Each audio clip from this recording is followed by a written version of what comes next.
ওস্তাদ, চায়ের দোকানে অনেক ভিড়। ওই যে চায়ের দোকানের ছেলেটা আছে না, ওই ছেলেটাই যখন চা হবে তখন এসে দিয়ে দিয়েছে আপনাকে। ওস্তাদ, আমার তো কাজ চলছে, খাওয়া দাওয়াটা করে নি ওস্তাদ। আচ্ছা যা খাওয়া দাওয়া করলে তাহলে। এই দাঁড়া দাঁড়া দাঁড়া দাঁড়া দাঁড়া, ও ঘটনা হলো যে 2 মাস থেকে কারেন্ট বিল দেওয়া হয়নি। তোর ভাবির কাছে টাকা আর কারেন্ট বিল রাখা আছে, একটু দিয়ে আয় ভাই। কখন জানি লাইনটা কেটে দিবে ভাই, দিয়ে তুই এসে খাওয়া দাওয়া কর ভাই। যা তুই যা। ওস্তাদ 5টা মিনিট লাগবে ওস্তাদ, খাওয়া দাওয়াটা করে নি তারপরে যাচ্ছি ওস্তাদ।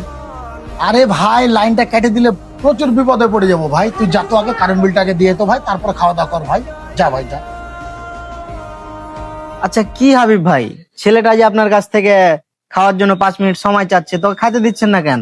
আরে ভাই খাবার তো আর পালিয়েছে না, খাবার তো জায়গা মতোই আছে। কাজটা শেষ করে এসে খাই, অসুবিধা কি? আরে ভাই, একটা খাবার খেতে কতক্ষণ লাগবে? 5 থেকে 6 মিনিট লাগবে। তো খাবারটা আগে খেয়ে নেক, দিয়ে কাজ করুক। আর কাজটা কিসের জন্য করছে? ওই পেটের জন্যই তো করছে। খাবারটা খেয়ে নেক আগে ওই। আরে ভাই ওকে কিন্তু আমি এখানে কাজের জন্য পারিশ্রমিক দিই, খাওয়ার জন্য না, বুঝলেন?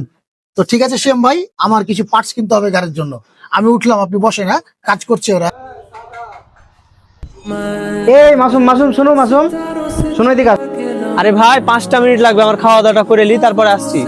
আরে শোনো শোনো, 2টা মিনিট শোনো তুমি এখানে, তারপরে যাও। শোনো,